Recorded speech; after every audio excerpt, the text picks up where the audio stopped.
Hello, this is Lucy and Karen, and we are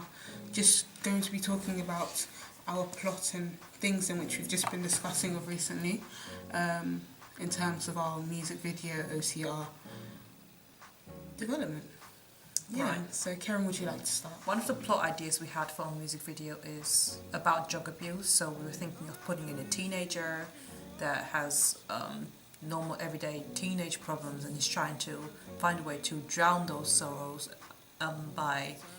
seeking advice from his friends, and they convince him into taking drugs. And at the beginning he might like it, he might think it's useful, he think he found the answer to his problems, but then he finds himself into more problems, and which might lead to a second plot we thought about is a breakup between a couple. So again, based on teenagers, a teenage couple getting together, but we thought we might think out of the box by turning it into a love-hate relationship. So at one point they get on with each other, and the next minute they hate each other again. So like the word says, it's a love-hate relationship, and that might also be linked in with drugs, because they're not happy, they get into drugs. And Plot 3 is basically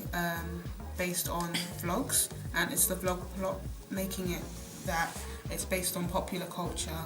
And since YouTube is a hit worldwide, we thought that we could incorporate what a lot of YouTubers have been doing of recently, which is vlogging, just video blogging basically, and just showing the artist's life, and kind of like her touring around and just going shopping, and her interaction with the general public, and her ups and downs as well, not just to filter out all the good things, but just to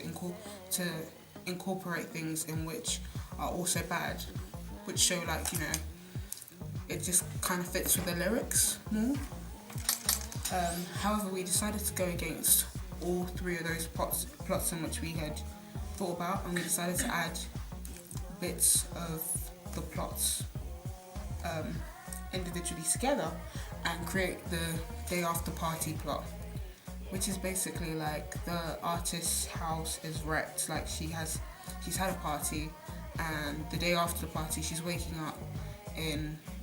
sight of her wrecked house with people just strewn all over the place, and she's just walking through the house, and she sees like how messed up the house is. However, she seems not to care, and she just tries to, but then after she just has like waves of moments when she remembers last night, which most of the young people whom have probably gone to parties before have kind of experienced the day after party, where you remember certain things from the night before, whether that is just throwing up all over the person's house, or drinking, or just not being in control of who you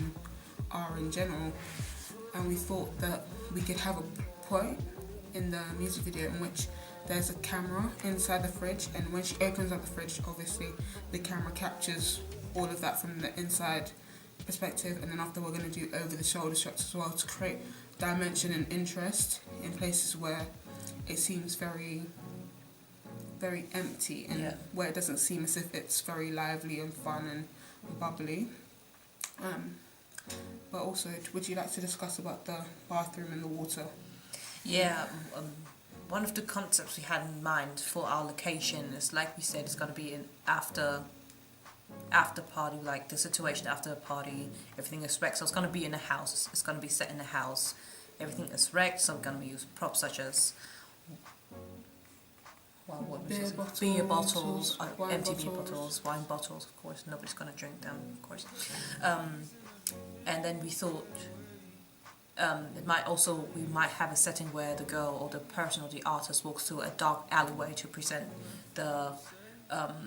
situation and the dark scene of it, or the dark atmosphere of the situation. And for clothing, we also thought, because of the setting, because of the dark mood, of course she's not gonna have happy, girly, bright clothing. It's gonna be quite dark, quite rough looking, and of course the colors will match, so they will also be very dark. So basically, the colors, the clothing in itself appeals to popular culture, in terms of what has been the movements within fashion of recently, which is a big sweep of the 1980s, 1990s grunge, rock clothing attire that's really just coming back, which is kind of like dark checkered t-shirts and, you know, oversized jumpers and just quite dark colours and rugged boots, and just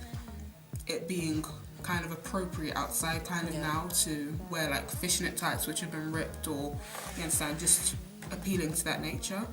And we thought that when we're filming during the bathroom scene is that what we're going to try and do is transition. So when she does go underneath the water and stuff like that, she's just going to transition into after she goes into water, it's going to transition into the party scene again, like maybe she's just having a flashback. And we're going to have during a point in the bathroom scene where she's actually going to be in all her clothes and in the bath,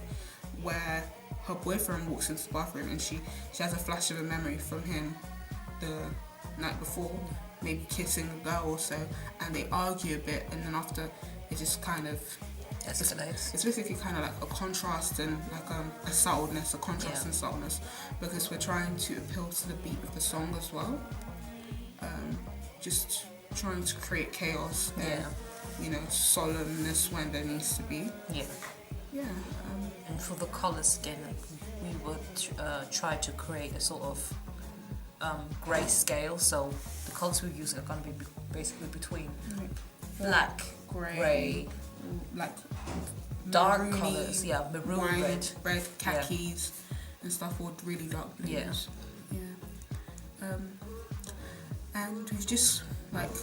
recently we've just been trying to get things in terms of cast together, and obviously for the party scene we are thinking about having around about 10-15 people within a party scene. However, it's going to be dark. There's pretty much just going to be like kind of like a spotlight fill in which you're going to be able to see things, and we're thinking of having like strobe lights as well. And we already have the equipment for most of this anyway. The strobe lights, we already have them already, so we've kind of got the things in which are needed, and we've just been talking about props in which we need to get, such as balloons and beer cans and, you know, empty alcohol refuse bottles. We've just been looking into things